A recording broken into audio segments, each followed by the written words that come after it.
안녕하세요. 지금부터 기중기 운전 기능사 해설 강의를 시작하겠습니다. 첫 번째 문제는 기중기 주요 구조부에 관한 문제로 붐의 역할을 알아야 하는 문제입니다. 기중기의 주요 구조부 중에서 하중을 직접 지지하는 부분은 무엇일까요? 여기서 정답은 1번 붐입니다. 붐은 기중기의 가장 중요한 구조부로 화물의 하중을 직접 지지하고 인양하는 핵심 부재입니다. 작업 반경이 길어질수록 더 큰 모멘트가 작용하므로 붐은 휨 강도와 좌굴 강도를 충분히 확보하도록 설계됩니다.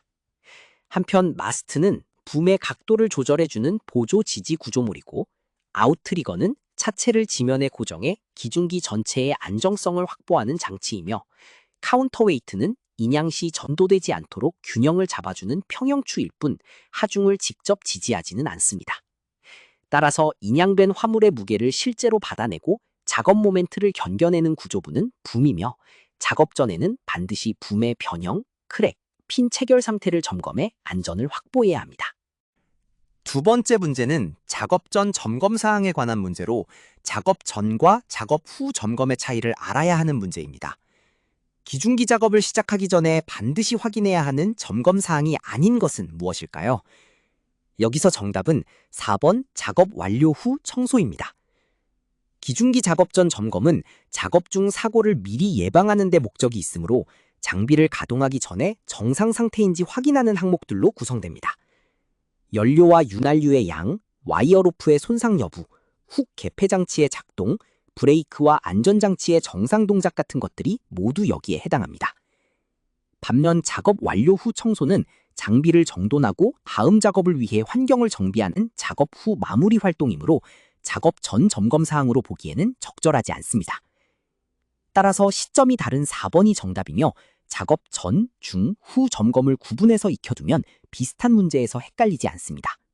세 번째 문제는 작업장 주변 확인에 관한 문제로 가장 위험성이 높은 요소를 골라야 하는 문제입니다. 기중기 작업을 시작하기 전 작업장 주변에서 가장 중요하게 확인해야 할 사항은 무엇일까요? 여기서 정답은 2번, 전선, 가스관 등 지하 매설물 및 가공선입니다.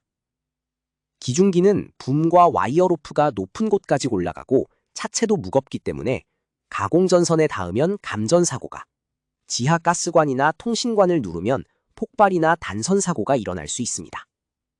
이런 사고는 한 번에 다수 사상자가 발생하는 중대재해로 이어지므로 다른 어떤 점검보다 우선적으로 확인해야 합니다.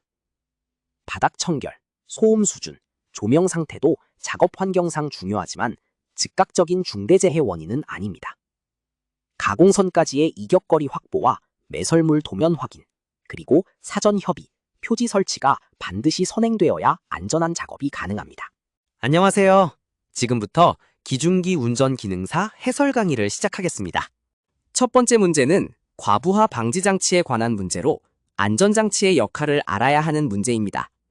기중기 안전장치 중 과부하 방지를 담당하는 장치는 무엇일까요? 여기서 정답은 1번 과부하 방지 장치입니다.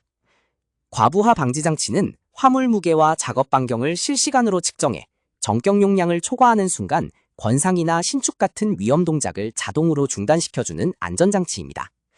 이 장치가 정상적으로 작동해야 운전자가 화물 무게를 정확히 인지하지 못한 경우에도 차체 전복, 붐 휨, 와이어 로프 파단 같은 중대 사고를 막을 수 있습니다.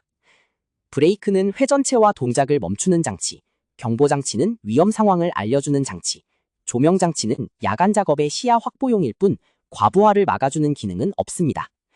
따라서 과부하 자체를 직접 차단하는 장치는 명확하게 과부하 방지 장치입니다. 두 번째 문제는 위험 요소 분류에 관한 문제로 오구의 환경의 특성을 알아야 하는 문제입니다. 기중기 작업 현장에서 주요 위험 요소가 아닌 것은 무엇일까요? 여기서 정답은 4번 실내 온도입니다. 기중기 작업은 주로 오구의 건설 현장이나 항만, 야적장 같은 개방된 공간에서 이루어지므로 붐과 와이어 로프가 가공전선에 접촉할 위험, 아웃트리거 받침판이 박혀 들어가는 집안 치마, 강풍이나 폭우 같은 기상 조건이 가장 큰 위험 요소가 됩니다. 이런 요소들은 작은 부주의가 곧 중대재해로 이어지므로 항상 모니터링해야 합니다. 반면 실내 온도는 폐쇄된 실내에서 일하는 직군의 환경 변수일 뿐 5구의 기중기 작업에서는 직접 평가 대상이 아닙니다. 따라서 5구의 작업이 기본인 기중기 현장의 위험 요소로 부적절한 것은 실내 온도입니다. 세 번째 문제는 작업 전 장비 점검 항목에 관한 문제로 점검과 무관한 사항을 골라야 하는 문제입니다. 기중기 작업 전 장비 상태 확인 사항이 아닌 것은 무엇일까요? 여기서 정답은 4번, 작업자의 혈액형입니다. 작업 전 장비 점검은 기계가 정상적으로 작동하는지를 확인해 사고를 예방하는 절차이므로 와이어 로프의 마모와 손상, 브레이크의 작동 상태, 연료량과 윤활유량, 유압 시스템의 누유, 안전장치의 작동 여부 등이 핵심 점검 항목이 됩니다. 작업자의 혈액형은 응급 의료 상황에서 참고할 수는 있지만 장비 자체의 작동 안전성과는 무관한 정보입니다. 따라서 장비 상태 확인 항목으로는 부적절합니다. 시험에서는 장비 상태라는 단어에 주목해 인적 사항이 아닌 기계적 항목인지 빠르게 구분하는 것이 정답을 고르는 핵심입니다. 안녕하세요. 지금부터 기중기 운전 기능사 해설 강의를 시작하겠습니다. 첫 번째 문제는 엔진 윤활유 기능에 관한 문제로 윤활유가 하지 않는 일을 알아야 하는 문제입니다. 엔진 윤활유의 주요 기능이 아닌 것은 무엇일까요? 여기서 정답은 4번, 점화작용입니다. 엔진 윤활유는 마찰이 일어나는 부품 사이에 유막을 형성해 마찰을 줄이는 윤활작용, 마찰열과 연소열을 흡수해 일부 부품을 식혀주는 냉각작용, 피스톤링과 실린더 사이를 메워 가스 누설을 막아주는 밀봉작용, 슬러지와 카본을 씻어내는 청정작용, 금속 부식을 막는 방청작용까지 다양한 기능을 동시에 수행합니다. 반면 점화작용은 점화 플러그가 전기 스파크를 발생시켜 혼합기를 점화하는 별개의 기능으로 윤활유와는 관련이 없습니다. 따라서 윤활유의 기능에 해당하지 않는 것은 명확히 점화작용이며 정답은 4번입니다. 두 번째 문제는 배기 매니폴드 문제점에 관한 문제로 가스 누출의 원인을 알아야 하는 문제입니다. 배기 매니폴드에서 발생할 수 있는 대표적인 문제점은 무엇일까요? 여기서 정답은 2번, 배기가스 누출입니다.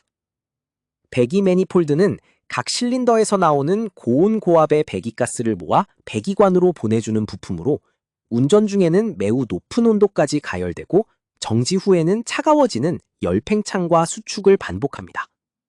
이런 반복적인 열 변형이 누적되면 매니폴드 본체에 균열이 생기거나 매니폴드와 실린더 헤드 사이에 가스켓이 손상되어 배기가스가 새어나올 수 있습니다. 누출이 일어나면 출력 저하, 연비 악화는 물론 운전실 안으로 유독가스가 유입될 위험까지 있어 즉시 점검해야 합니다. 연료 공급 부족, 냉각수 부족, 윤활유 과다와는 관련이 없으므로 정답은 2번입니다. 세 번째 문제는 시동모터 구성요소에 관한 문제로 충전장치와의 차이를 알아야 하는 문제입니다. 시동모터의 주요 구성요소가 아닌 것은 무엇일까요? 여기서 정답은 4번, 알터네이터입니다. 시동모터는 엔진을 처음 회전시키기 위한 전기모터로 회전 자체를 만들어내는 아마추어와 그 회전을 매게 하는 정류자, 정류자의 전기를 공급하는 브러쉬, 그리고 동작 시 피니언 기어를 플라이 휠에 맞물려주는 솔레노이드로 구성됩니다. 즉, 시동모터는 회전을 만드는 부품과 기어 물림을 만드는 부품의 조합이라고 이해하면 됩니다. 반면 알터네이터는 엔진이 돌기 시작한 뒤 발전해 배터리를 충전하고 전장품에 전기를 공급하는 충전장치이므로 시동모터의 구성요소가 아닙니다. 따라서 시동모터에 속하지 않는 것은 명확히 4번입니다.